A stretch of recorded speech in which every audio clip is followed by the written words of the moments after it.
7. Room 202, the Daleville Inn, Daleville, Alabama. 1920 hours, 8 February 1992. Dripping water, Charlie Castillo was wearing a thick terry cloth bathrobe, and not a damn thing else when he went to answer his door.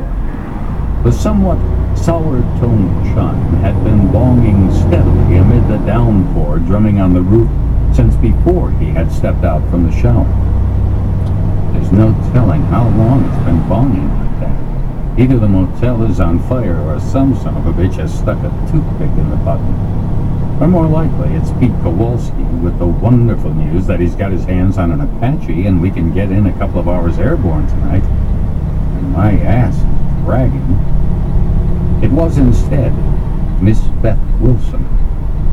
It was one of the rare occasions where he found himself momentarily speechless. But then his mouth went on autopilot. "I can't believe that you had the gall to show up here," he said, paraphrasing her greeting to him when he and Miller had first arrived at quarters 2. "You are a son of a bitch, aren't you?" "Actually, I'm a bastard. There's a difference. My mother was a lady." "Are you going to ask me in? It's raining out here, in case you didn't notice." "Since I seriously doubt you came here with designs on my body, may I ask why you want to come in?" "I'm here to apologize, and to ask a big favor." "You're kidding, right?"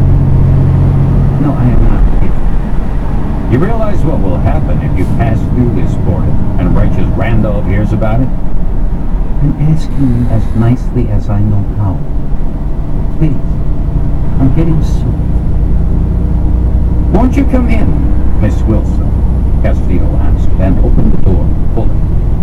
She entered the living room, took off her headscarf and then her raincoat. She was wearing a skirt and, under a sweater vest, a nearly transparent blouse. "Where are you now, Dick Miller, self-appointed keeper of Castillo's morals, you son of a bitch, when I really need you?" "Do you think this will take long, Miss Wilson?"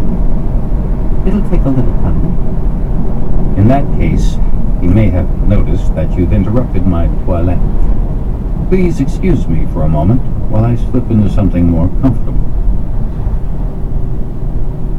When Castillo came out of the bedroom 3 minutes later, wearing slacks and a sweater and shower thongs, Beth Wilson was sitting on the couch, holding a copy of the Tages Zeitung. "What's this?" "They call that a newspaper." "It's German." "I noticed." "What do you do? Use this to keep your German up?" "Keep my German up where?" Castillo asked innocently, and then took pity on him. "My mother's family was in the newspaper business. They sent it to me. And yeah, I read it to practice my German." She gave him a faint smile. "Now that I am appropriately dressed, and in a position to proclaim my innocence of even harboring any indecent thoughts of any kind whatsoever should Randolph come bursting through the door, his eyes blazing with righteousness, you mentioned something about an apology?" "Randy's on a cross-country round-robin run," she said. "He won't come bursting through the door.